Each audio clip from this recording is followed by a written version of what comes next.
We're so happy that you're our friends today. On the 19th of every month, we talk to you about the importance of mammograms and performing your monthly self-breast exam. We're honored to share the stories of women not only surviving, but thriving with a willingness to share their journey. Today, we look back over the last year and what it means to be a News 19 Buddy Call 19 survivor. No one ever expects to hear the words, "You have breast cancer." These things happen and you don't expect them to happen to you or your family. And when they do, you have options on how you deal with them. There's no right time or place to prepare yourself for the diagnosis. I got married, and I got married on January the 22nd.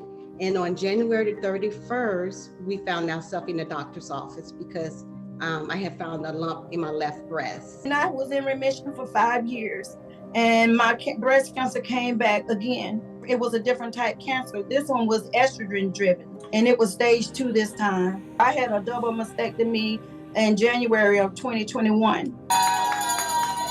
That bell ringing over the last 12 months has been music to our ears as we've shared the incredible stories of women who are fighting.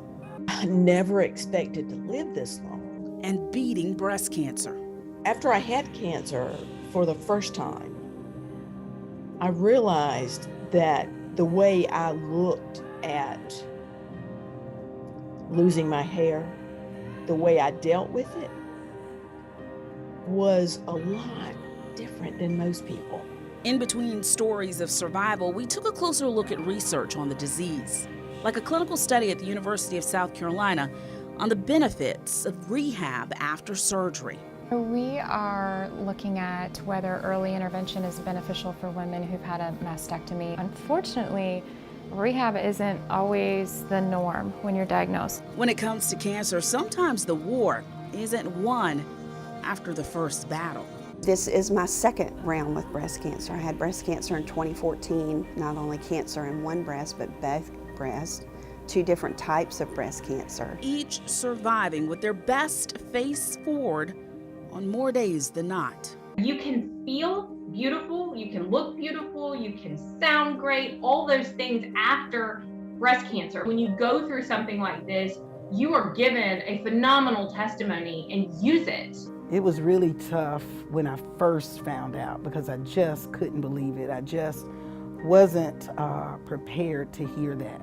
I'm well, I'm healthy. If you had not known me 6 years ago, you would never have a clue that journey happened for me. As different as each of their stories have been, they've all had one very important thing in common. Well, I would encourage every woman to do their self-breast exams every month. I truly believe that having that mammogram when I did was life-saving for me. I don't know what would have happened if I had waited 4 years, 5 years. Do the mammograms, please. Self-breast exam is great, but I didn't feel either one of my lumps from 2014 or these 2. It was all caught on mammogram. It's not just a cliche. Early detection saves lives. Saved mine twice. Thank you so much to all of the survivors who've been so brave and willing to share their stories. Remember, it is very important that you have conversations with your doctor about your family history when it comes to breast cancer. That will determine when you need to start your baseline mammogram.